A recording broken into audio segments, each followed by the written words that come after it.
Naxçıvan Dövlət Universiteti, Türkiyənin İstanbul Universiteti, Cərrahpaşa Düzce Universiteti, Gümüşhane Universiteti, Rusiyanın Cənub Universitetinin birgə təşkilatçılığı ilə elmi konferans öz işinə başlayıb. Texnologiya sürətlə inkişaf edir və bu dəyişikliklərə uyğunlaşmaq, müasir ixtisasları mənimsəmək hər birimiz üçün vacib və zəruri şərtdir. Tələbələrin hazırladığı süni intellektli qadın Banu'nun moderatorluğunda keçirilən konferansda əvvəlcə süni intellekt və süni intellekt sistemlərinin müxtəlif sahələrdə tətbiqi ilə bağlı video şərh təqdim olunub. Onlardan cəmiyyət və bütün dünya üçün faydalanmaq bizim əlimizdədir. Axı, Sigmund Freud demiş, bu gözəl həyat təkcə bizim deyil, bu həqiqəti anlayıb başqalarına ziyan vermədən yaşamağa öyrənməliyik. Naxçıvan Dövlət Universitetinin rektoru Elbrus İsayev konferansı tədqiqatçılar üçün bilik və təcrübə mübadiləsi imkanı yaratmaqla yanaşı, yeni tədqiqat istiqamətlərinin təməlini qoymaq üçün də əhəmiyyətli bir platforma kimi dəyərləndirib. Elbrus İsayev qeyd edib ki, artıq universitetdə tədris olunan ixtisaslarda süni intellekt seçmə fən olaraq şaxələndirilib. Artıq ikinci dəfədir Naxçıvan Dövlət Universitetinin ev sahibliyi etdiyi konferans vasitəsilə müxtəlif ölkələrdən olan tədqiqatçılar arasında əməkdaşlıq əlaqələri inkişaf etdiriləcək, elmi yeniliklər geniş auditoriya ilə paylaşılacaq. Həmçinin gənc tədqiqatçıları elmi fəaliyyətə təşviq edərək onların süni intellekt sahəsində daha da ixtisaslaşmasına şərait yaradacaq.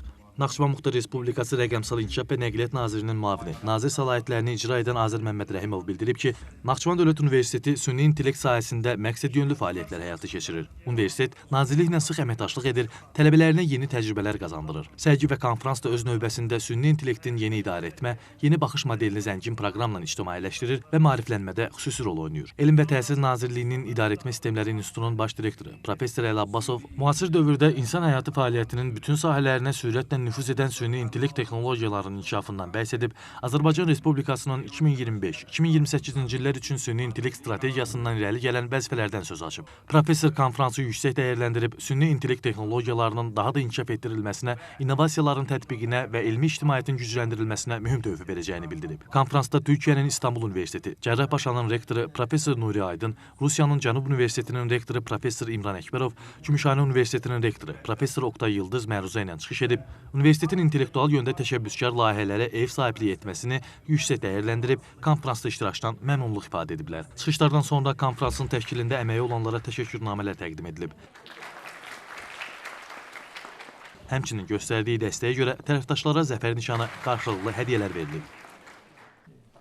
Konferans proqramı çərçivəsində Naxçıvan Dövlət Universiteti ilə İstanbul Universiteti, Cərrahpaşa, Gümüşhane Universiteti, Elm və Təhsil Nazirliyinin İdarəetmə Sistemləri İnstitutu arasında birgə təhsil və elmi tədqiqat fəaliyyətlərində əməkdaşlıq memorandumları imzalanıb.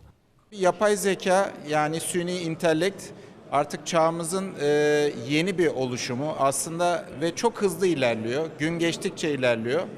Bu konferans ikinci kez düzenleniyor.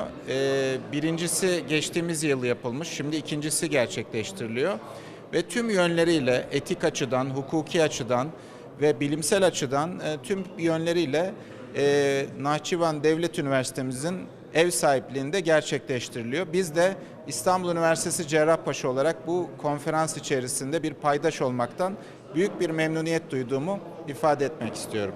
Bir il keçən konferansdan görürsən nə qədər irəliş var. Biz bugün gözəl bir sərgiyə baxdıq. Biz bugün Naxçıvan Dövlət Universiteti tələbələrinin özlərinin tətbiq elədikləri süni intellekt proyektlərini gördük.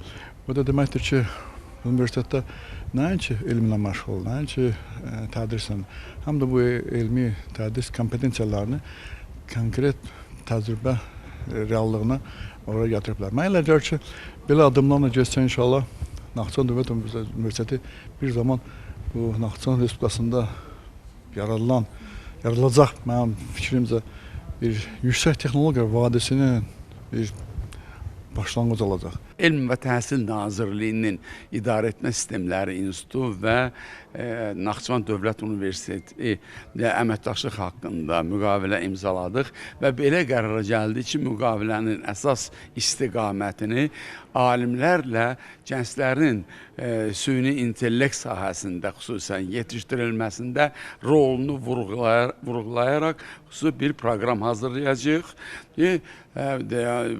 Bu da bizim alimlərin o gördüyü işlər, onların verdiyi töhfələri və gənclər anlasın və bundan sonra da birlikdə davam etdirək.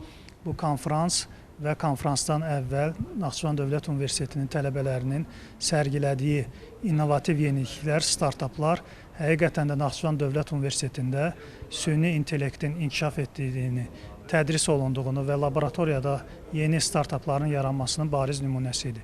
Və həmçinin qeyd etmək istəyirəm ki, biz Rəqəmsal İnkişaf Nəqliyyat Nazirliyi olaraq Naxçıvan Dövlət Universiteti ilə tələbə mübadiləsi həyata keçiririk. Belə ki, Naxçıvan Dövlət Universitetinin tələbələri praktiki olaraq öyrəndikləri bilikləri deməli Rəqəmsal İnkişaf Nəqliyyat Nazirliyinin strukturuna daxil olan tabelindəki qurumlarda əyani olaraq tətbiq etməyə başlamışlar. Bugün 200-dən artıq bu konfransa məqalələr qəbul olunub.